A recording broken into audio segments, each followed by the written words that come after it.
Hello everyone, हम history कर रहे थे। हिस्ट्री में हमने लास्ट कर लिया था कुषाण्स। कुषाण्स के बाद स्टार्ट करते हैं आज हम गुप्त काल, गुप्त साम्राज्य को। तो देखो, गुप्त साम्राज्य को गुप्त साम्राज्य कब आया था? कुषाणों के बाद आया था। तो चलो अब हम स्टार्ट करते हैं गुप्त साम्राज्य के साथ। तो देखो, गुप्त साम्राज्य का क्या था, हम उसके बारे में थोड़ा पढ़ लेते हैं पहले, उसके बाद हम स्टार्ट करते हैं। तो देखो, गुप्त काल में क्या क्या हुआ था भाई, कहाँ उदय हुआ था गुप्त काल का? गुप्त काल का उदय पहले तो ये बताओ कब हुआ था? तीसरी शताब्दी के अंत में हुआ था। आपका जो प्रयागराज है, इसके पास प्रयाग के निकट कौशाम्बी में हुआ था। कब हुआ था भाई गुप्त काल का उदय? गुप्त काल का उदय आपका हुआ था तीसरी शताब्दी के आसपास। कहाँ पर हुआ था भाई उदय? कौशाम्बी में हुआ था। कहाँ हुआ था भाई? कौशाम्बी में उदय हुआ था, प्रयाग के पास। ठीक है, प्रयाग के पास। ठीक है, इसकी स्थापना यानी कि इसके फाउंडर कौन थे या संस्थापक कौन थे? इनके संस्थापक कौन थे भाई? इनके संस्थापक थे, गुप्त के आगे श्री लगा दो, कौन थे भाई? श्री गुप्त। इनका शासनकाल कब से कब तक चला? 240 एडी से लेके 280 एडी तक इनका शासनकाल चला था। यानी कि इन्होंने कुल 40 साल तक शासन किया था। कब तक शासन किया था इन्होंने? 40 साल तक शासन चला था इनका भाई। और एक इतिहासकार हैं काशी प्रसाद जायसवाल। ठीक है, एक इतिहासकार कौन है भाई? काशी प्रसाद जायसवाल एक इतिहासकार हैं। इन्होंने गुप्तों के लिए बोला कि गुप्त कौन से संप्रदाय से थे। इन्होंने कहा कि गुप्त हैं वो जाट संप्रदाय से थे। किस संप्रदाय से थे?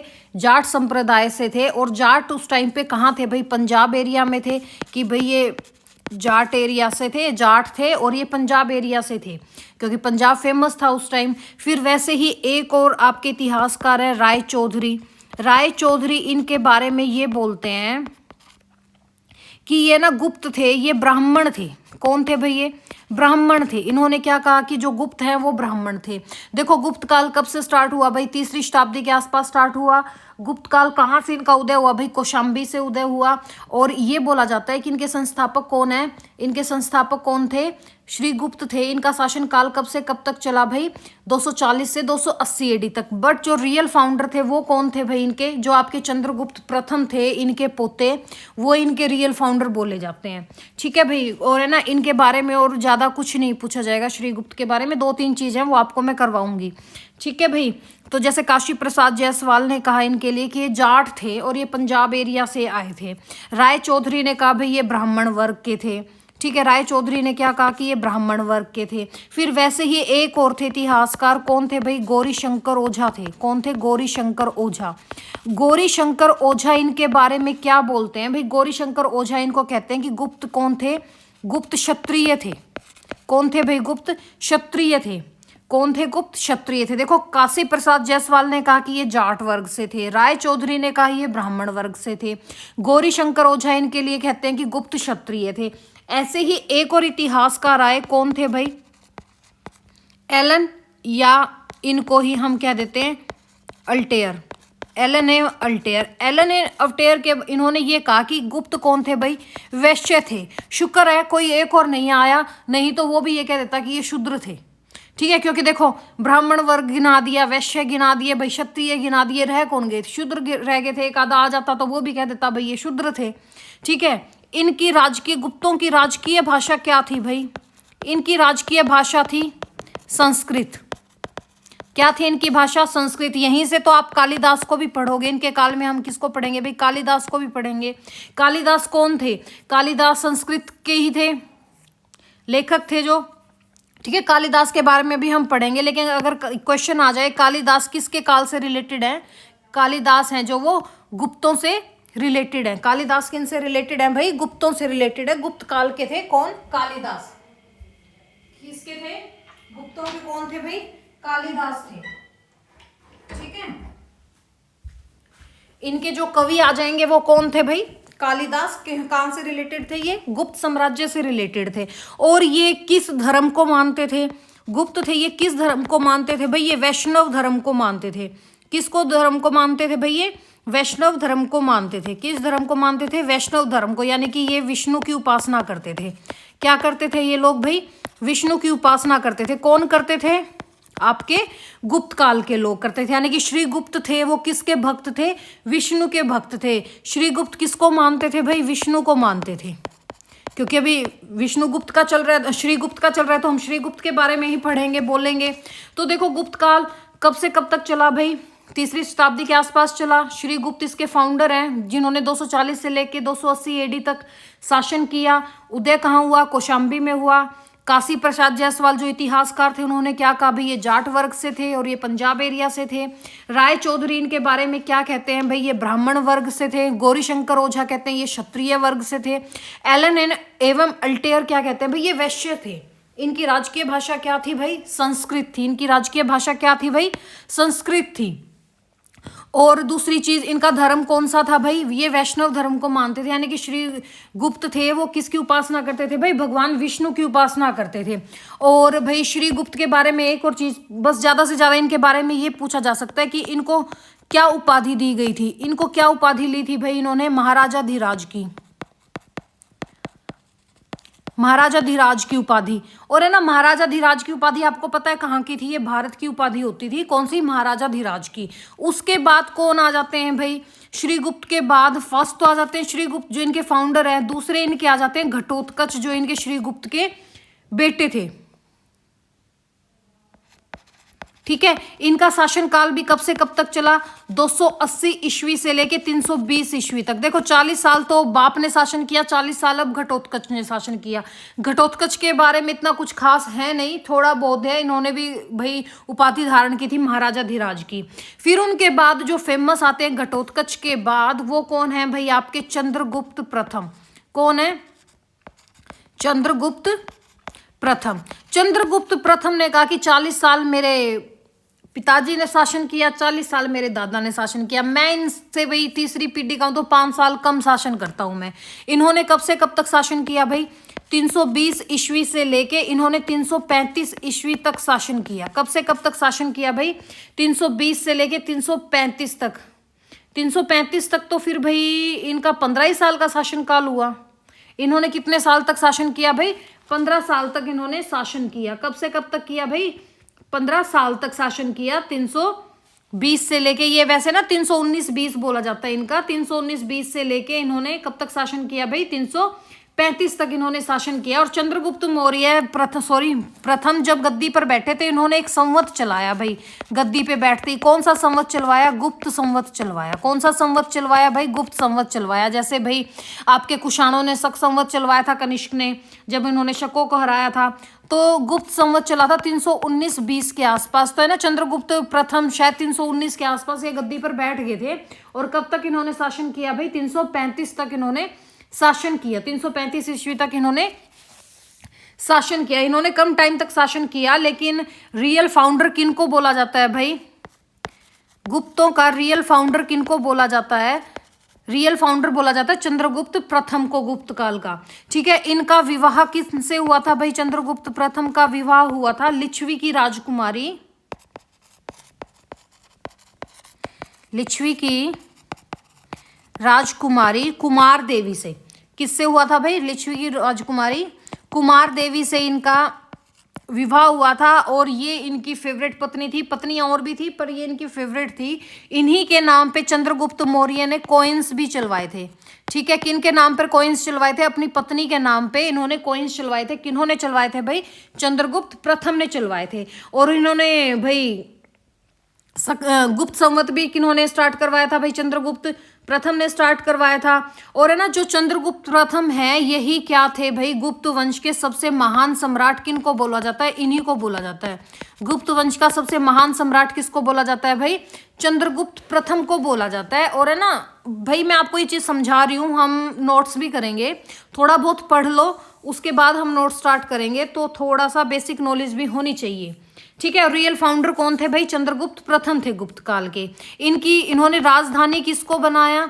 इन्होंने राजधानी बनाई भाई पाटलिपुत्र। कौन सी राजधानी बनाई? पाटलिपुत्र को इन्होंने अपनी राजधानी बनाया। इन्होंने उपाधि ग्रहण की। कौन सी उपाधि धारण की भाई? एक तो इन्होंने महाराजा धीराज की, महाराजा धीराज की उपाधि इन्होंने ली। इनके बाद फिर इनका उत्तराधिकारी कौन सा आ जाता है भाई? चौथे नंबर का सबसे महान शासक कौन थे भाई? समुद्रगुप्त। अब कौन आ गया आपके? समुद्रगुप्त आ गए। इन्होंने कब से कब तक शासन किया भाई? इन्होंने शासन किया 335 ईस्वी से लेके 375 ईस्वी तक। इन्होंने फिर 40 साल शासन किया। ठीक है, 335 से लेके 375 ईस्वी तक इन्होंने शासन किया भाई, समुद्रगुप्त ने किया।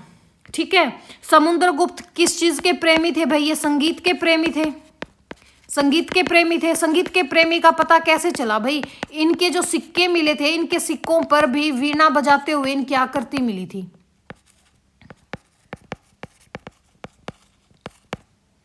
आकृति कहां मिली थी भाई? इनके सिक्कों पे मिली थी। ठीक है, इसी वजह से इनको क्या उपाधि दी गई? कविराज की उपाधि दी गई। किस चीज की उपाधि दी गई? कविराज की उपाधि दी गई। और इनको भारत का नेपोलियन बोला था विंसेंट स्मिथ ने। विंसेंट स्मिथ होते थे एक इतिहासकार, उन्होंने इनको एक उपाधि दी। क्या बोला? भारत का नेपोलियन।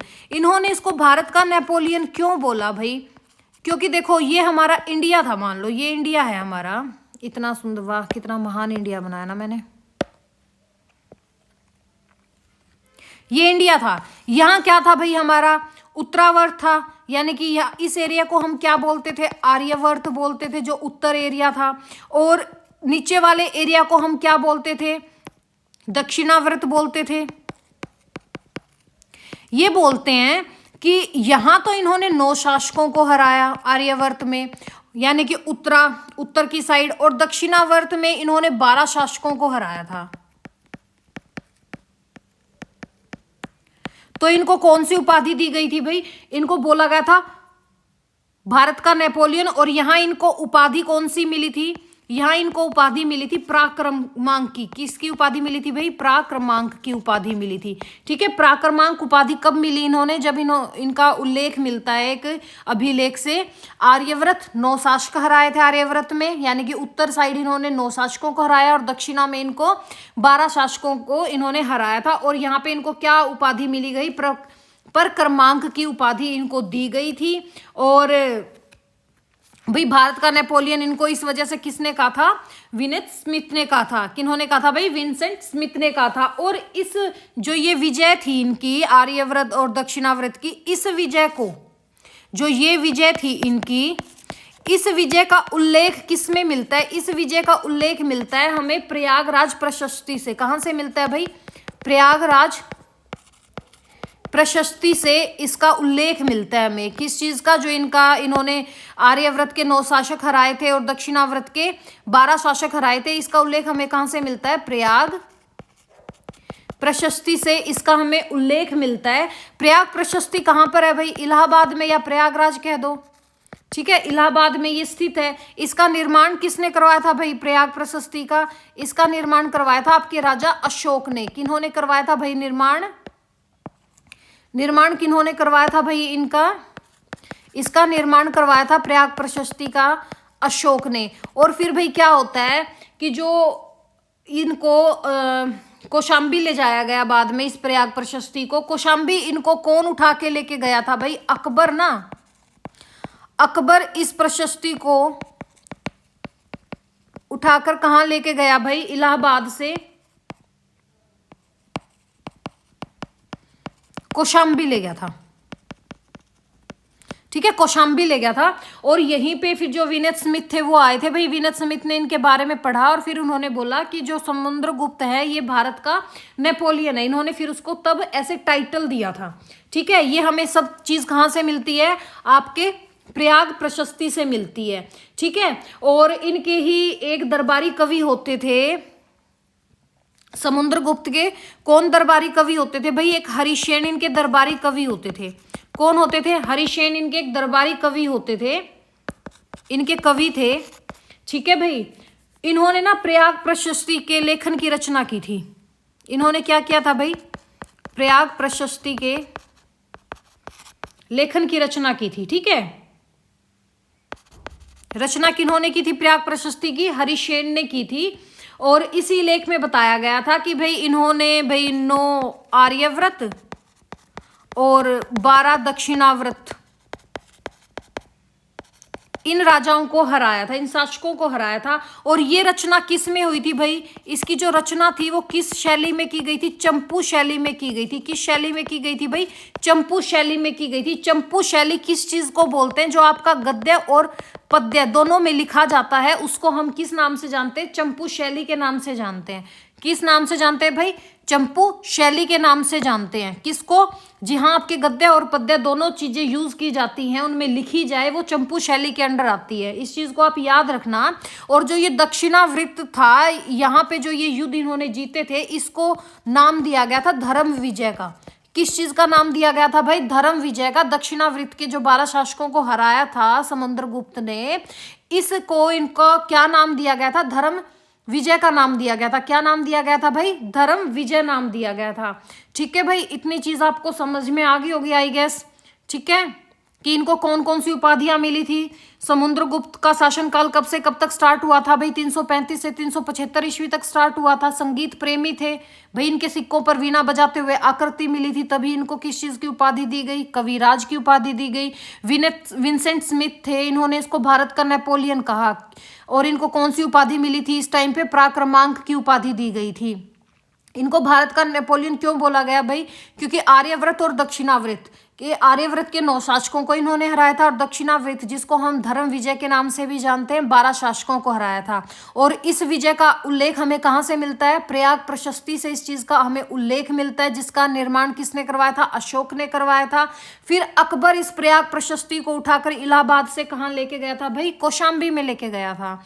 इनके दरबार में कवि होते थे हरिसेन, उन्होंने प्रयाग प्रशस्ति की रचना की थी। उसी के अंदर बताया गया कि जो 9 आर्यव्रत के साथ शासकों को हराया था और 12 दक्षिणाव्रत के शासकों को हराया था। और इसकी रचना थी वो किस शैली में हुई? चंपू शैली में हुई। जिस चंपू शैली क्या होती है भाई? जो गद्य और पद्य दोनों में लिखी जाती है। इनको और कौन कौन सी उपाधि मिली थी भाई? ठीक है, देखो इनकी उपाधि कौन कौन सी थी। एक तो कविराज इनको मिली थी। कविराज के अलावा इनको उपाधि मिली थी अश्वमेघ कर्ता की। कौन सी मिली थी भाई? अश्वमेघ कर्ता की इनको उपाधि दी गई। क्यों दी गई? क्योंकि इन्होंने अश्वमेघ यज्ञ करवाए थे। ठीक है, इनको है ना लिच्छवी दोहित्र भी बोलते थे, क्योंकि इनकी माँ कौन थी? लिच्छवी की राजकुमारी थी कुमार देवी। ठीक है, तो इनको लिच्छवी दोहित्र के नाम से भी जाना जाता था। और इनको एक और उपाधि मिली थी। कौन सी थी भाई? वो थी एक तो ये थी परक्रमांक की उपाधि थी, और एक और उपाधि थी इनकी अप्रतिरथ की उपाधि। ये इनको उपाधियां मिली हुई थी। कौन कौन सी उपाधि मिली थी भाई? कविराज की, अश्वमेघ कर्ता, लिच्छवी दोहित्र, पराक्रम और प्रतिरथ की। ये उपाधियां किसको मिली थी भाई? समुद्रगुप्त को ये उपाधियां मिली थी। फिर देखो भाई आगे क्या होता है। एक मेघवर्मन राजा होते हैं। मेघवर्मन ये कहाँ के होते हैं? ये भाई श्रीलंका के राजा होते हैं। ठीक है, श्रीलंका के राजा हैं ये। इन्होंने समुद्रगुप्त को क्या बोला कि भाई मैं ना गया में बौद्ध मठ बनाना चाहता हूं। गया में बौद्ध मठ बनाना चाहता हूं। गया में बौद्ध मठ ये बनाना चाहते थे। कौन भाई? मेघवर्मन। तो इस चीज की अनुमति इन्होंने किससे ली थी भाई? समुद्रगुप्त से इस चीज की इन्होंने अनुमति मांगी, जिसको आज के दिन हम क्या बोलते हैं? बोध गया। ठीक है, बिहार में है ना बोध गया। यहां उन्होंने मठ बनाने की किससे परमिशन ली? समुद्रगुप्त से। किन्होंने ली? मेघवर्मन ने। मेघवर्मन कौन था भाई? श्रीलंका का राजा था। और है ना जो इनके विजय अभियान थे, समुद्रगुप्त के जो विजय अभियान थे, ये ना 5 चरणों में बटे हुए थे। कितने चरणों में थे भाई इनके? 5 चरणों में थे। ठीक है, 5 चरणों में इनके विजय अभियान को जाना जाता है। और जो समुद्रगुप्त थे ये भी विष्णु के उपासक थे भाई। ये भी विष्णु के उपासक थे, वैष्णव धर्म को मानते थे। ठीक है, विष्णु उपासक थे ये भी। अब इनके बाद इनका बेटा आता है। कौन भाई? चंद्रगुप्त द्वितीय। कौन आता है भाई अब? चंद्रगुप्त द्वितीय। देखो इनका जो शासनकाल था, श्रीगुप्त आए सबसे पहले। ठीक है। श्रीगुप्त के बाद कौन आया भाई? घटोत्कच आए। घटोत्कच के बाद कौन आया भाई? चंद्रगुप्त प्रथम आए। चंद्रगुप्त प्रथम के बाद कौन आए भाई? समुद्रगुप्त आए। समुद्रगुप्त के बाद कौन आए भाई? चंद्रगुप्त द्वितीय आ गए। अब कौन आ गए भाई? चंद्रगुप्त द्वितीय। चंद्रगुप्त द्वितीय आगे इनके उत्तराधिकारी थे ये। चंद्रगुप्त द्वितीय के बाद कौन आया भाई इनका उत्तराधिकारी? हम पढ़ेंगे चंद्रगुप्त द्वितीय के बारे में, पेपर नोट्स में पढ़ेंगे, ठीक है। जैसे ना भाई चंद्रगुप्त द्वितीय ने चांदी के सिक्के चलवाए थे। चंद्रगुप्त द्वितीय के टाइम पे ही जो इन एक भाई विदेशी यात्री आए थे फहियान, वो भी किन के काल में आए थे भाई?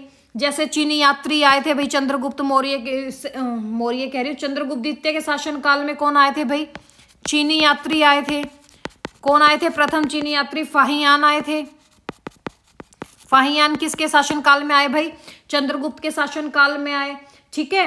और ये 380 पे गद्दी पे बैठे थे ना भाई, 380 तक इन्होंने शासन किया था, आपके समुद्रगुप्त ने शासन किया था, ठीक है। और चीनी यात्री आए थे, इन्होंने भाई चांदी के सिक्के चलवाए थे, ठीक है। चांदी के सिक्के चलवाए किन्होंने? चंद्रगुप्त द्वितीय ने चलवाए थे। और फिर जैसे शकों पर विजय किन्होंने प्राप्त की थी भाई? शकों पर विजय। शकों पर विजय प्राप्त किन्होंने की थी भाई? चंद्रगुप्त द्वितीय ने की थी, ठीक है। जैसे इनका शासन काल कब से कब तक चला? 380 से 412 ईस्वी तक। अब है ना एक चीज देखो, चलो ये हम बाद में करते हैं। जो समुद्रगुप्त थे इसके बारे में ना हम थोड़ा बाद में आते हैं, पहले ना समुद्रगुप्त के ही बारे में आते हैं। वहां से एक चीज आ गई भाई, बीच में मिस कर दिया हमने। समुद्रगुप्त के बाद रामगुप्त भी आता है भाई, ठीक है। मेरे अब याद आया, ये बस 5 साल के लिए ही आते हैं, ठीक है। ये ही मेरे को याद आया, तो अभी मैं आपको बताती हूँ कि समुद्रगुप्त के बाद जैसे देखो समुद्रगुप्त थे। समुद्रगुप्त के ना 2 बेटे थे, एक तो रामगुप्त था और दूसरा था इनका चंद्रगुप्त द्वितीय। दूसरे कौन थे भाई? चंद्रगुप्त द्वितीय। ये इनके बड़े बेटे थे, ये इनके छोटे बेटे थे, ठीक है भाई। और इन्होंने 375 से लेके 380 ईस्वी तक शासन किया था। सिर्फ 5 साल तक इन्होंने शासन किया। किन्होंने? रामगुप्त ने। इसके बाद है ना ये इनकी मृत्यु हो जाती है भाई रामगुप्त की। और रामगुप्त की जो पत्नी है, इनकी पत्नी का नाम है ध्रुव देवी। क्या नाम है भाई? ध्रुव देवी। अब है ना रामगुप्त की क्या हो जाती है भाई? मृत्यु हो जाती है। और इस ध्रुव देवी की शादी किससे होती है? इस ध्रुव देवी की शादी हो जाती है चंद्रगुप्त द्वितीय से, ठीक है। चंद्रगुप्त द्वितीय से क्या हो जाती है भाई? फिर इनकी शादी हो जाती है, ठीक है। अब आते हैं रामगुप्त के बाद 6ठे नंबर पर कौन आते हैं भाई? आपके चंद्रगुप्त द्वितीय आते हैं, ठीक है। इनकी शादी होगी ध्रुव देवी के साथ, इनके जो भाई की पत्नी थी। चंद्रगुप्त द्वितीय ने कब से कब तक शासन किया भाई? 380 ईस्वी से लेके 412 ईस्वी तक शासन किन्होंने किया? चंद्रगुप्त द्वितीय ने शासन किया रामगुप्त के निधन के बाद, ठीक है भाई।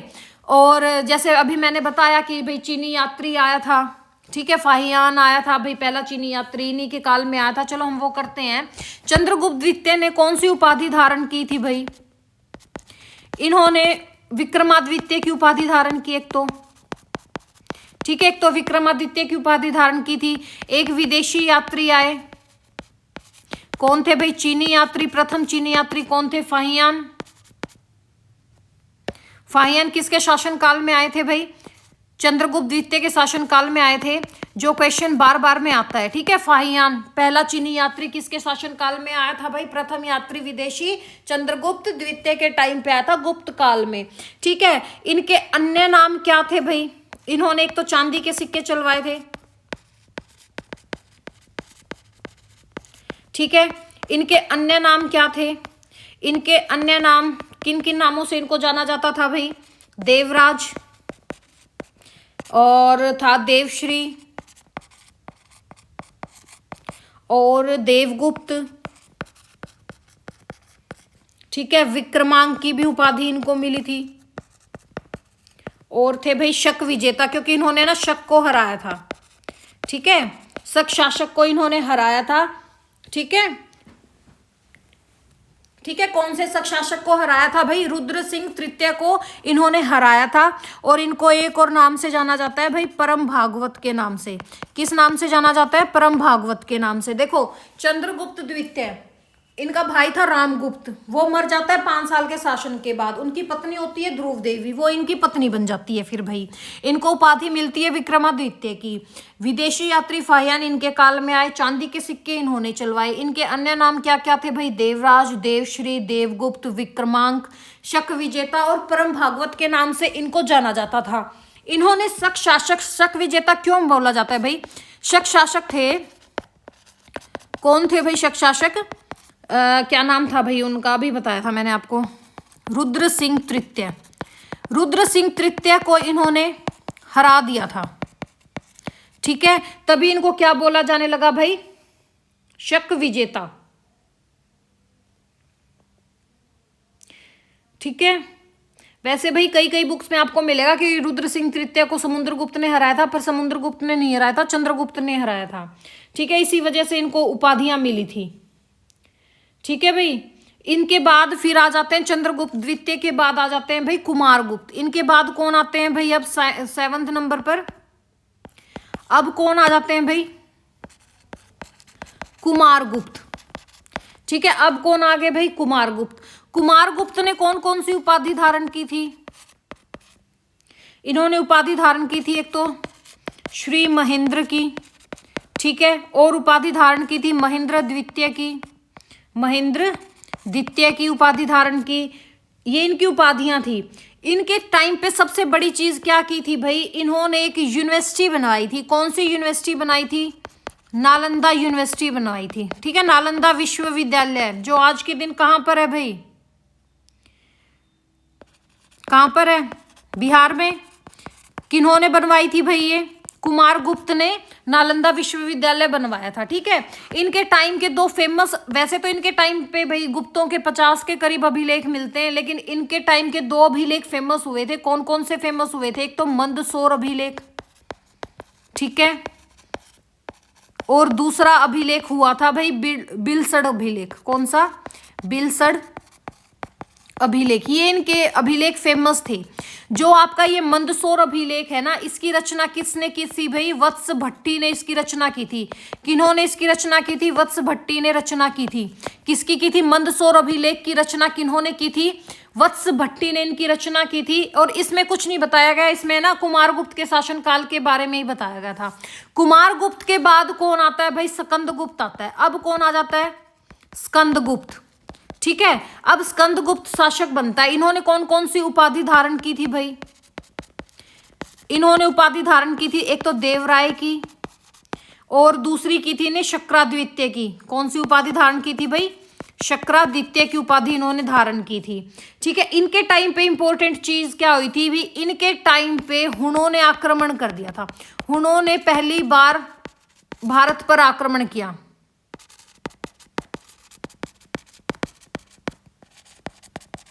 अब आपको क्वेश्चन कर दे कि भाई हुणों ने भारत पे पहली बार आक्रमण किन के काल में किया था? गुप्त काल में किया था। उस टाइम गुप्तों का शासक कौन था? स्कंदगुप्त था। ठीक है, जो ये हुण है ना भाई, इन हुणों को मलेच्छ नाम से भी बोला जाता है। ठीक है, इनको मलेच्छ भी कहा गया था। और इन्होंने स्कंद के टाइम पे भाई, स्कंदगुप्त के टाइम पे पहली बार इन्होंने क्या किया था? वॉर अटैक कर दिया था। और इनका राजा कौन था भाई? मिहिरकुल। कौन था भाई? मिहिरकुल। हुणों का राजा कौन था? मिहिरकुल इनका क्या था भाई? राजा था। किनका राजा था? हुणों का राजा उस टाइम कौन था भाई? मिहिरकुल था। और इस चीज की जानकारी हमें कहां से मिलती है भाई? इस चीज की जानकारी हमें मिलती है भीतरी स्तंभ अभिलेख से। कहां से मिलती है इस चीज की जानकारी? हमें भीतरी स्तंभ अभिलेख से हमें इस चीज का उल्लेख मिलता है। ठीक है, जैसे फिर सुदर्शन झील, आपको सुदर्शन झील मैं पहले भी करवा चुकी हूँ। रुद्रदामन के टाइम पे करवा चुकी ना मैं, पीछे शासक थे जो, उनके टाइम पे आपको मैं सुदर्शन झील का अच्छे से बता चुकी हूँ।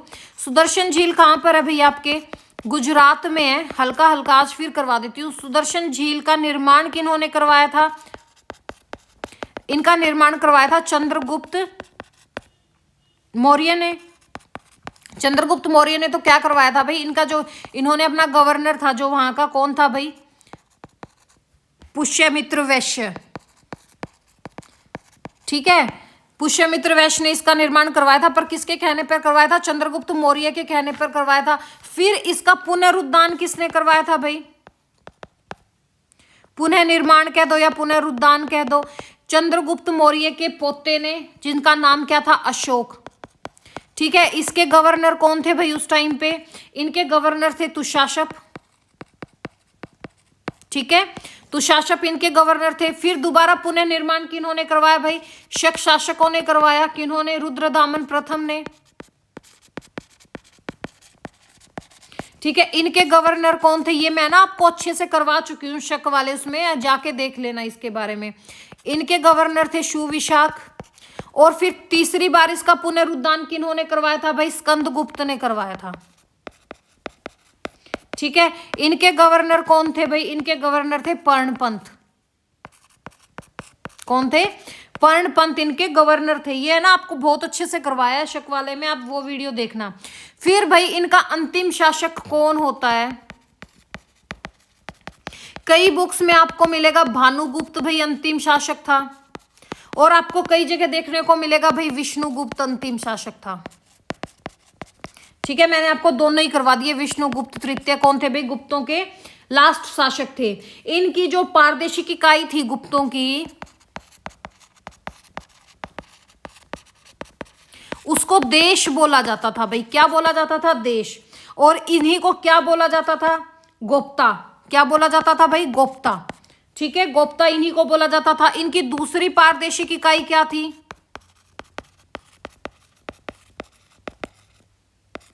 इनकी दूसरी प्रादेशिक इकाई क्या थी भाई, भुक्ति थी। कौन सी थी दूसरी प्रादेशिक इकाई,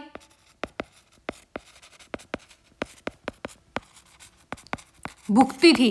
ठीक है, क्या थी, भुक्ति। और इनके भुक्ति के शासक को क्या बोला जाता था, इनके शासक को बोला जाता था भाई उपरिक। क्या बोला जाता था, उपरिक इनके शासक को बोला जाता था। और जो ये भुक्त थे, इनके अंडर ना एक विषय नामक आदमी आते थे। इनके अंडर क्या आते थे भाई, विषय नामक आते थे।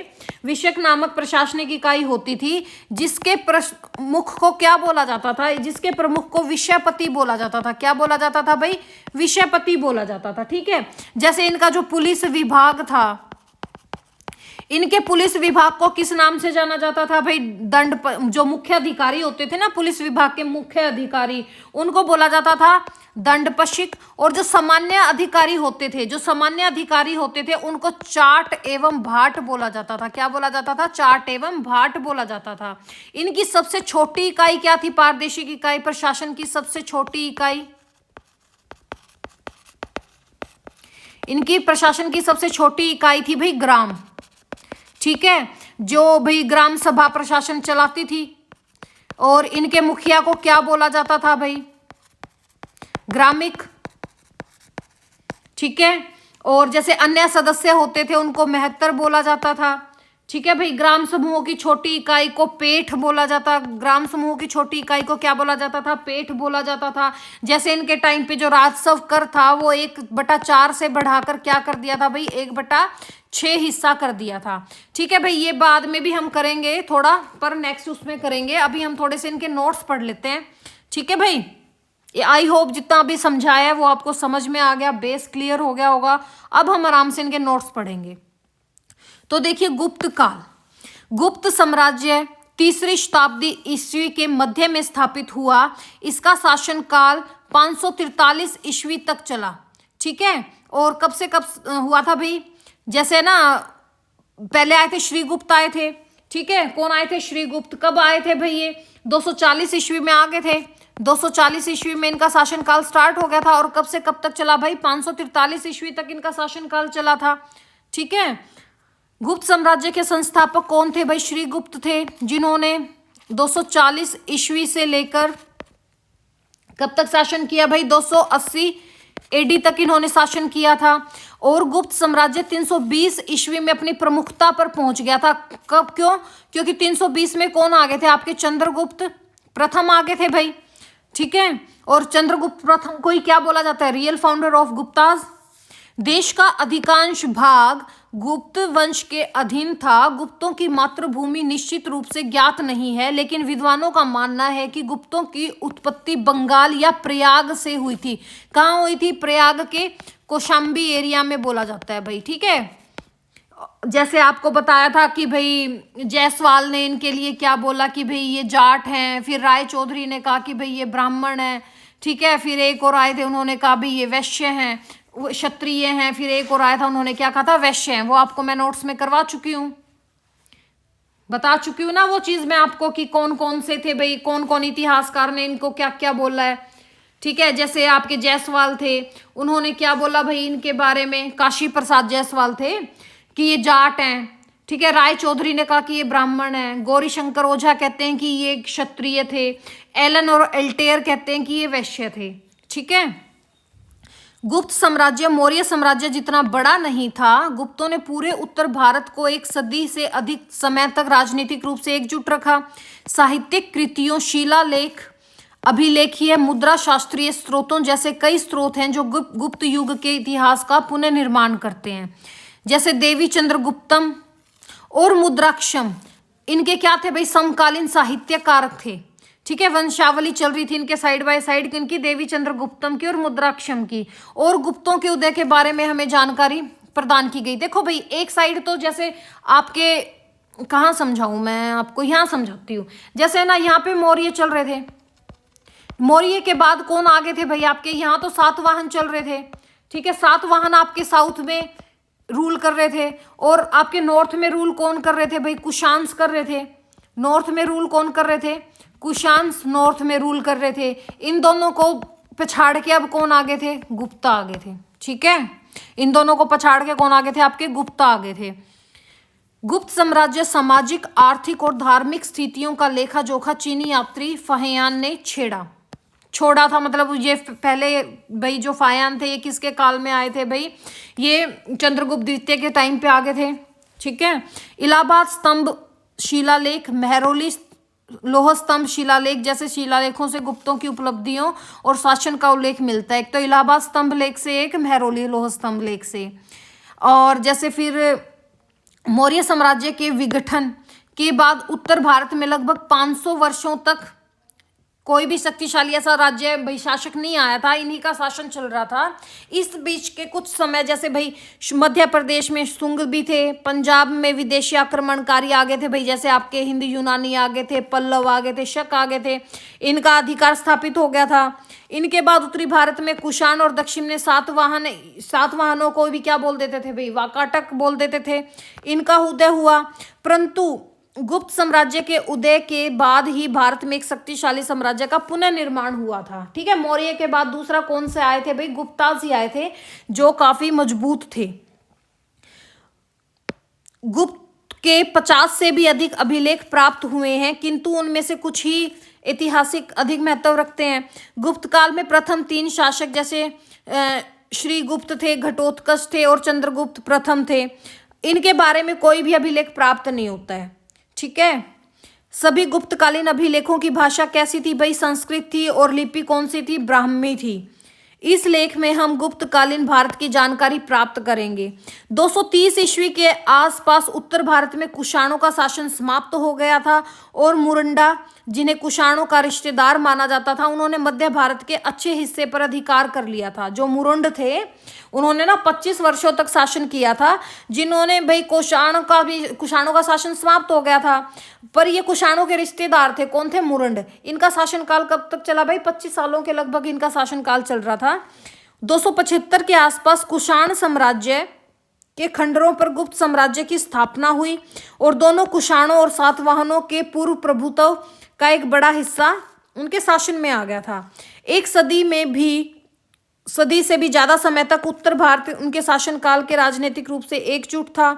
जैसे मध्य प्रदेश की उपजाऊ भूमि जो बिहार और उत्तर प्रदेश को कवर करती थी, ये इनके संचालन के केंद्र थे। इनकी राजधानी भी कौन सी थी भाई? पाटलिपुत्र थी।